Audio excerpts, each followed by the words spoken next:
So, Billy, thank you for taking the time for Sportal. And how are you and where are you calling us from? I'm doing really well. I'm calling you from Florida. Um, I'm back in the States now full time, so this is what we're calling home. Yes, so we're gonna start, and you have retired recently. And my first question for you would be, how did you come up with that decision, and how difficult it was to do that? It was extremely difficult, given the circumstances of what from what had happened. Um, I fully intended on playing about 3, 4 more years, and it was difficult just because of where I was in my career. I went, basically did a procedure, the day after we won the Italian championship, and it was supposed to be it was supposed to be a 4 to 6 week rehab, and it ended my career. And it was a very painful process physically, like during the rehab and stuff, and mentally it took a toll on me. But I'm on the other side of it now, and it's something I learned from. And making that final decision to rip the Band-Aid off was a tough realization because you never want to admit that you can't do something, right? And I couldn't. If there was one game, if there was a championship game, if it was Game 5 of the Adriatic Championship, I'd play. But if you told me to do it every single day, it's just my arm with where it's at, it can't do it every single day. So media outlets actually put you in context with some Chinese teams, the Shanghai Sharks, I believe. And did you consider that move, and what happened there? So yeah, I signed with them. I went out there. I did everything. I was out there for a week. Brought my family out there, and I fully intended on playing. And quickly, probably after 2 or 3 days, I found out that started really feeling that like this wasn't it. Like my arm just wasn't in a place where it needed to be, and it became very, very stressful for me to go through it. And I had, I have lack of mobility in my arm, and I have some nerve damage due to the rehab that we did. So my arm is just not what it was. And after a couple days, it was probably the middle of the night. I think it was 2 in the morning in China, and just woke up, and quite honestly, I just started crying. It was just like, this isn't it. I was sweating in the middle of the night because I just was so stressed out. And I just started crying to my wife, and I just looked at her. I'm like, I'm done. I can't do this anymore. I've made it this far. Let's keep it in perspective. Had a great career. It sucks that it has to end this way, for sure.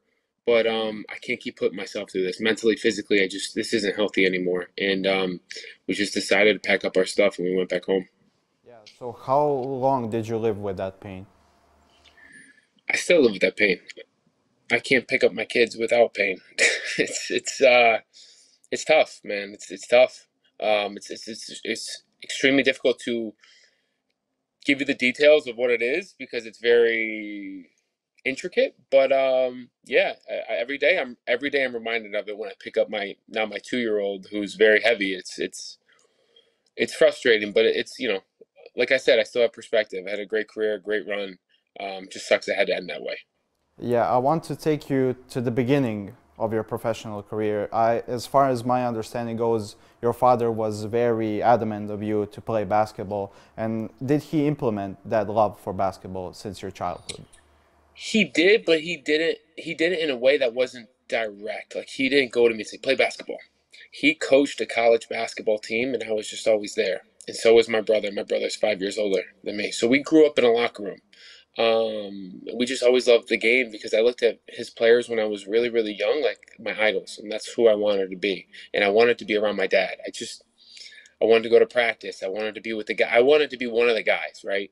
And immediately I said, I love this game. Like I'll do whatever I have to do to be good at it. Like I want to be really good. That's it's a very innocent thing to say when you're very young. I just want to be good, and I love the game of basketball, and that's really how it all started. Yeah, after your very successful college career, your first team was the Bulls G League affiliate. And so how do you remember that experience taking you back? And what did you think about the world of the NBA? It was just like a summer league offer, and it went pretty well. And I was offered training camp with the Cleveland Cavaliers, and I had a pretty good offer from Lithuania. So my brother was on his 5th year in Europe, so I understood the offer that I had, and the team that I had at the time was Ritas, and they were just coming off the EuroLeague back in the day. They were one of the top teams in the Euro Cup. So for a first-year kid out of America to have that offer was really good. So I turned down the Cavs training camp to go to Lithuania. I had because of my brother and because I love basketball so much, I understood the European world much more than a kid my age coming out of college. And having that understanding, like I didn't want to ever play in the G League just because I didn't know if it necessarily was the best thing for me financially and skills wise. So I just took the chance to go to Lithuania to start my professional career. Yeah, that would be my next question exactly about your start in Europe, about Ritas and stuff like that. So, did you had any doubts or fears maybe heading to Europe, and did you realize that Lithuania was a basketball crazy country? I knew Lithuania. I knew the whole past. I knew Žalgiris. I knew Ritas. I knew all of that. And I had my doubts for sure. 23 years old, going across the world by yourself, like for sure I had my doubts. And immediately when I got there, the coach had told me through my assistant coach that I'm not going to play you much because I don't speak English. And I was like, whoa, all right, why am I here? But I had transferred in college, so I didn't want to just up and leave. Like I wanted to be like, no, I'm going to show my family that I can go through something like this. So it was painful for sure. It was tough. But I thought that entire year that I was frustrated and stressed out. I was like, if I can get through this, I think I can get through anything in Europe. So let's do it. But so I grew a lot that first year. Yeah, and after a couple of years bouncing around, you came to Crvena zvezda. And how do you remember that negotiation process? Because you were the first signing of the season, if I remember correctly. Yeah, it was easy. It was all Milan Tomic really. Like he wanted me very badly. He actually was close to taking the job in Turkey the year before with the team that I was on. So that was actually how I got to how the team in Turkey had heard about me is because Milan had said a lot of good things about me that if he took the job, he wanted to sign me. So when he didn't take the job and he stayed with Olympiacos, they were already like, we want Billy. And so going there was a good position, and then it was a good situation. And then probably when I was in the Turkish playoffs, my agent at the time had called me and said Milan's going to take the job in Red Star and he's going to want to sign you. I was like, oh, all right, just tell me where to sign. That's all it really was. I mean, it wasn't too much negotiation. I understood who Red Star was. I know Serbia. I know Belgrade. I was like, sign me up. I'll be right there. Yeah, and are you still in contact with Milan Tomic, who is in the assistant in Milano? A little bit here and there. It was good to spend some time with him last year. It was unfortunate I didn't really get to play at all for him again, but I loved him as a coach. He was just so calm. He let the players kind of figure it out, but he put us in the right spot. So you know how it is in Red Star with some of these crazy games. Like he understood that like you don't need one more crazy person, especially your coach, going nuts on the sidelines. You just don't need it. Like you got enough stuff going on here.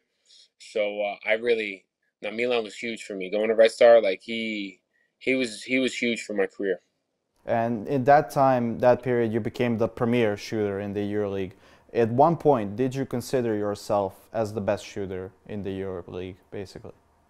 Yeah, I think I did. Like probably when I was that year in Red Star, and then the years in Zenit, especially my first year in Milan, and just that's the confidence you have to have. It's not cockiness; it's more so confidence because you got to raise you every time you go to shoot the ball. It's like you don't want anyone else shoot the ball besides yourself. Like that's just kind of the confidence you got to have as a shooter. So yeah, like I would sit there and say, if there was a last shot, who in Europe would you want taken? If it was, especially if it was a three, I want myself. I mean, that's what I'll tell my boys, my three boys. You know what I mean? Like you got to have if you're gonna go down the route of playing professional sports, you got to believe in yourself more than anyone else does believe in you, right? Because things aren't always going to go well. So I always believed that I was during that stage.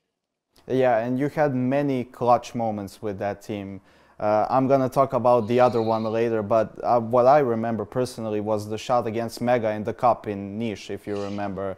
It was for the win. It was a three-pointer, 3+1, so an N1. So was that maybe your favorite moment, or the other one that we're gonna talk about a bit later? I don't know. Because they're two different parts of the year, right? And I know the one you're going to talk about later. that was it. That was the last game of the season. So to be able to finish the season and then go home and see my family, like that was the best. But that cup games, those two cup games, like that mega game was cool. It was stressful because you play against a good young team and you know you're supposed to win. You got the bigger budget. You're plain old simple. You're supposed to win. They don't have anything to lose, right? So that's a lot of pressure on the team that's supposed to win. So it was good to pull that one out in the end, especially the way we did. But those two, we lost them. But the two cup games against Partizan were so much fun. Like that atmosphere, how it was half Partizan, half Red Star in a small gym. I mean, that was an unbelievable atmosphere. Those games were a blast. I mean, there's all the games were a blast, really. But I think the shot you're probably going to talk about in a little bit, I think, if that's the one, like that's probably my favorite moment. Yeah, the shot, the travel or no travel call, as Partizan fans are. Travel. Yeah, Travel. yeah. So, can you recall that moment and what went through your mind when that happened? So I remember, like I remember walking into halftime of that game, and it was so hot in that gym, and I just remember we're sweating. I'm sitting there just drenched in sweat, and we're down by 8 points. And game five wasn't until, I want to say it wasn't until Thursday. And my wife was pregnant at the time, so I remember I was like, I gotta get home. I gotta get home. And I remember sitting there at halftime. I'm like, man, I don't know how we're gonna win this game because I'm exhausted right now. And thankfully, we kept it close going into the fourth quarter. And I just remember at the very end, I'm like, if I can get it this close, just put your head down and just go. And was able to score some points before that to kind of go up by one. And then Partizan, I think, scored. So we were down by one with 13 seconds, whatever it was. And I just remember, like, a couple guys looked at me, man, just like, Billy, take me home, man, take me home. And I was like, yeah, you got it. And I knew when I got that switch, I knew there was going to be a solid chance to get right by him because I know the last thing he wanted me to do, even though we're only up by one, is to shoot a three. I know Trincari was going to lose it because he was losing it on Lendale throughout the year and when it was happening. So immediately when I made that drive, I just looked at the rim and my brain just went dead. Like I was just like, I looked at the rim and I felt like a little kid, and I'm like, there's home. Like if you go do that, the season's over and we're going home. And that's why I just like stopped dribbling. It was just the weirdest thing. I couldn't really explain it. And I remember making the layup, and it took a second. And I looked around, and there was no whistle. I was just like, holy shit. And that's where I just ran off. I ran off the court. I just ran off the court, and I'm like, they always say, oh, they make a big deal about it. Honestly, like we hadn't lost to Partizan all year when we were at home. So I was like, man, it's either now or it's in 2 days. Pick it. So, but no, it was good that we got it done then. Yeah, what was surprising about that play, the paint was empty. So were you surprised by that? That's why I traveled. It was just right there. You just go to the hoop. I was shocked that no one was in the lane.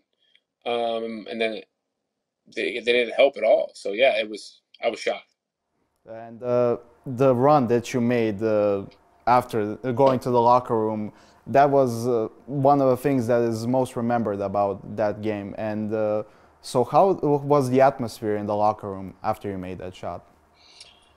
So I run to the locker room, and I know what I did, right? I know I traveled. And I run into the locker room, and I have a feeling in my head, like the more time that goes off, I'm like, they're gonna say something like, I don't think we won. They're gonna.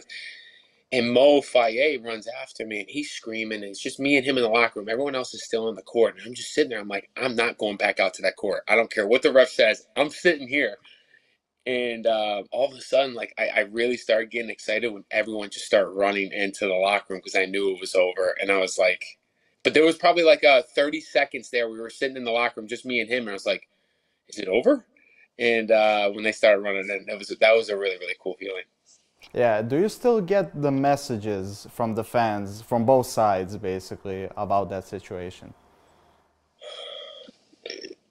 Not, yeah, it's slowing down. I'm sure after this call, I'm sure I'll get some more. But yeah, everyone tries to say, what's the word?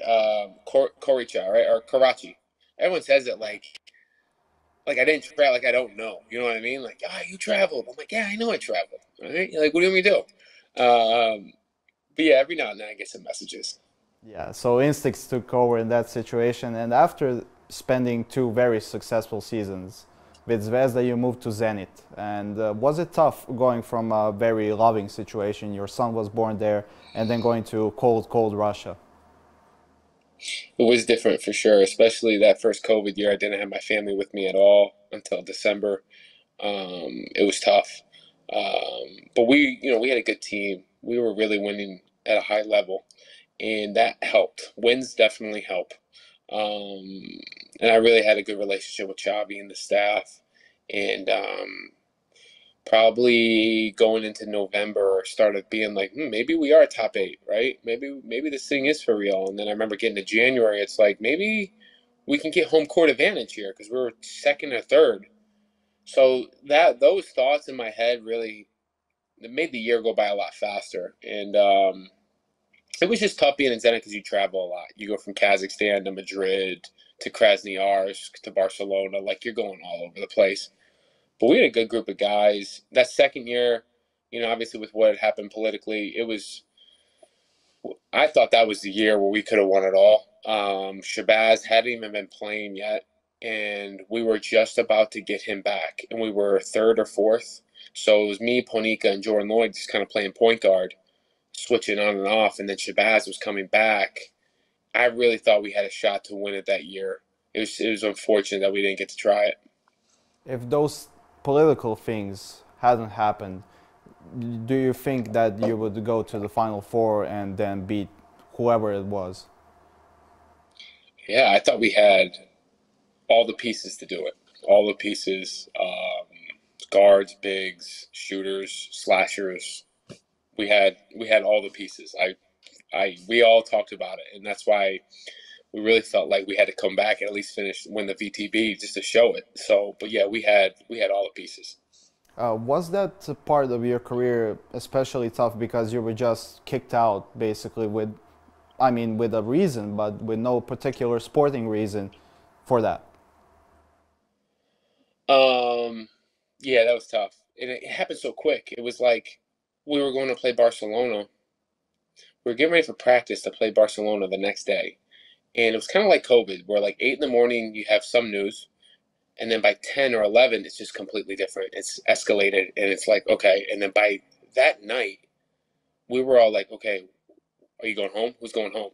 So it picked up very, very quick, and it was disappointing because we were so locked in, we were so focused on what we were doing. That had happened pretty quickly, and then obviously the situation with the future. I had a 2-year contract at the time, and to be honest, like I had plans to stay there probably for the rest of my career. Like things were going really, really well basketball wise. Like I had no, if Red Star had came and offered me, that'd be a different thing. But like I had intentions to stay at Zenit probably for the rest of my career, and now trying to figure out the future. I had a 2-year contract, and I wanted to keep playing, and obviously not understanding if they're going to be paying us, whatnot. So I remember I was in the airport in Finland, and I get a call from Mishko saying that Partizan wants you. And I'm like, oh, okay, interesting. And he's like, yeah, would you, I'm like, I'm about to get on a plane. Literally, I'm walking on the plane in Finland to go to Miami to take my family home. And I tell my wife, I'm like, man, I'm like, it's not going to be received well, but I mean, if they're going to pick up my contract here, I mean, I got to play basketball and make some money here. So we were talking about it, but Zenit wasn't going to let me go. And I understood why they wanted to see, try and see the, finish the season without knowing really what the outcome was going to be yet. Yeah, and the Partizan at that time, Željko came back. And did you maybe have some talks with him in that time or no? It was just very brief. It was one conversation with Mishko, and he said, "Would you be interested?" And I said, "Like to my wife, I'm like, I gotta be interested because I gotta play basketball and I gotta make some money." I understood that Red Star fans weren't gonna be happy, but listen, like I'm a basketball player at the end of the day, so I was like, "Yeah, I'll do it for sure." Like if I can just go keep playing, yeah. But it didn't work out. Yeah, and after that, Milano came calling, Ettore Messina came calling, one of the most successful coaches in the EuroLeague. So how do you remember him, and did you have a good relationship with him? Yeah, I think when they called, it was I was eager about, I was interested about Milan, just like culturally, the country, all of that. And when they had offered a 2-year contract, I thought that could be a good step for me to take. And going there, it was definitely a lot different than things were going in Zenit. Just the way they did things for the whether it was good or bad. Like I'm not here to say that, but it was just different, right? And yeah, that was a rocky year. That was probably the opposite of what Zenit was, right? It was rocky at the start. We were able to right the ship towards the middle part of the year when when we got some other players and we started making a run. I think the way we finished the year, we were like a top 8 team just because I think we had won 9 of our last 11 or something like that. Um, but yeah, it was that first year for me. Even though there was a lot of adversity, I was able to kind of like show myself in a different way, and then finishing out that first season with the Italian championship. It was a good season for me.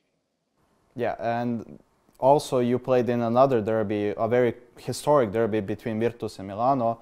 You were a part of a red and white team, and the other team was black and white. So did you see any similarities with the Serbian derby? A little bit, but not much, man. The Partizan Red Star is different level. So it was. They were like, I remember the first time we went down to play Bologna, and everyone was like, "Watch out!" Like make sure your family watches out when they come to the game. I'm like, man, like I'm like coming from Serbia for 2 years. I'm like, I don't gotta watch out Italy. Like there ain't this isn't Serbia. Yeah, and was it a culture shock when you heard about the fans in Serbia that are going crazy and throwing things into the court? So were you scared at some point?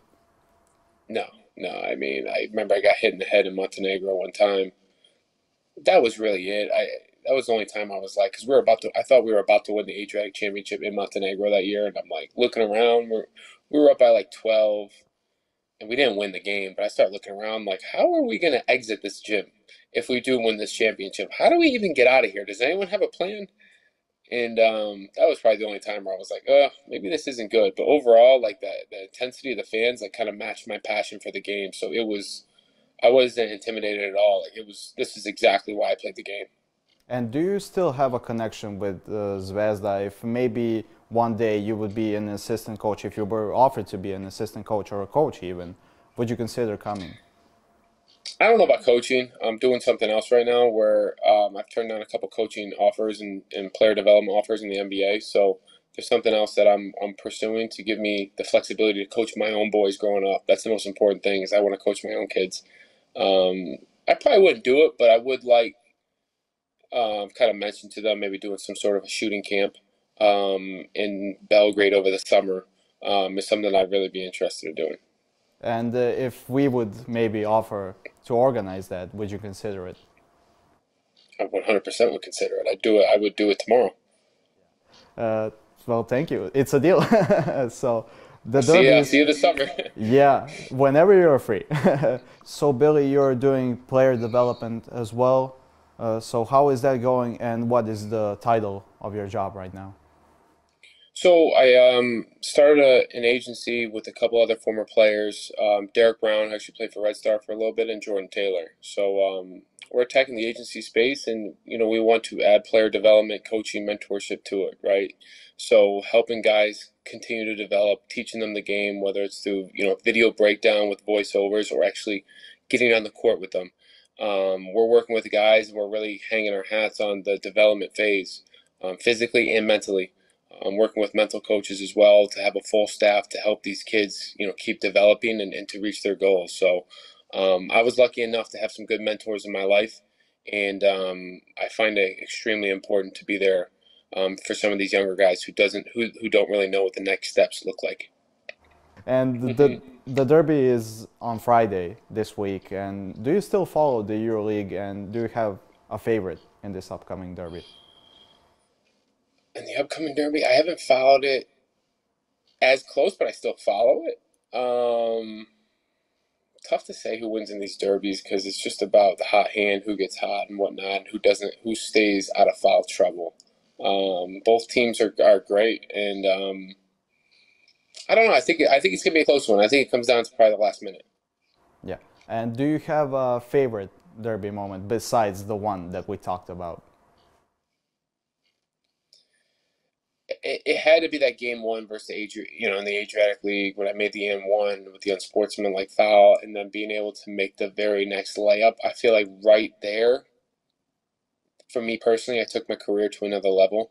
That was probably a turning point in my career to just go up. Just because I felt like I took that role on the team to be the guy taking the last shots in the most crucial moments, and yeah, that was a big moment for me. And talking about clutch, some people just naturally have it. Do you consider yourself that to be the one that is gonna take the ball and take you home, as you said? Yeah, I like to be the one kind of who people want to go to because I feel like that's a big compliment and to take the most important shot. Like that's why you work in the gym. That's why you train so hard is to take the biggest shots of the game. So yeah, I would love to be considered clutch because I think that's like a big characteristic that I would take a lot of pride in. The Final Four was confirmed today to be in Abu Dhabi. The EuroLeague is expanding on a different level right now. So, who would be your favorites for the Final Four? I go with Madrid just because they're Madrid and probably Olympiacos. They're really good. I'm always interested in Monaco because of their guards. Um, I do think Red Star has a legitimate shot. A lot of it just comes down to matchups, right? Like not all these teams can play if they're going to be playing each other. But if I had to put like some money on it, Olympiacos, Madrid, um, I'll probably go Monaco and probably Pana. Yeah, and you were considered, of course, the best shooter in the EuroLeague by many. And do you have a favorite shooter, or who do you think is the best shooter right now in the EuroLeague? That's a good one. Best shooter right now. I feel like it's kind of like a dying breed, right? I feel like it's something that's kind of going away, and like where there's not someone who's very just like a 3-point shooter, a 3-point specialist, right? That's a good question. I don't know if I can give you that answer right now. That's the tough one. I mean, Sasha Vezenkov's probably that's probably the easy answer. So I'll give you that one. Or even maybe Ops from Bayern, who broke the record for most Right. threes. Exactly. Yeah, probably between them two. Yeah, there was a lot of talk about a hypothetical EuroLeague All-Star game and on All-Star weekend, basically. In that period of time, if there was a three-point contest, would you win it? I put money on myself to win it. That's for sure. But definitely take. I would feel like I could. Um, but the problem with me in 3-point contests, I'm more of a jump shooter. So to take 25 consecutive shots and you're jumping, like some guys that are set shooters, they don't use their legs as much. I think those are the guys that benefit more in a 3-point contest, but that's not to say I still wouldn't win it. I think I'd have a very good shot. Billy, I want to thank you for this talk. It was amazing. It was honest. It was a pleasure talking with you.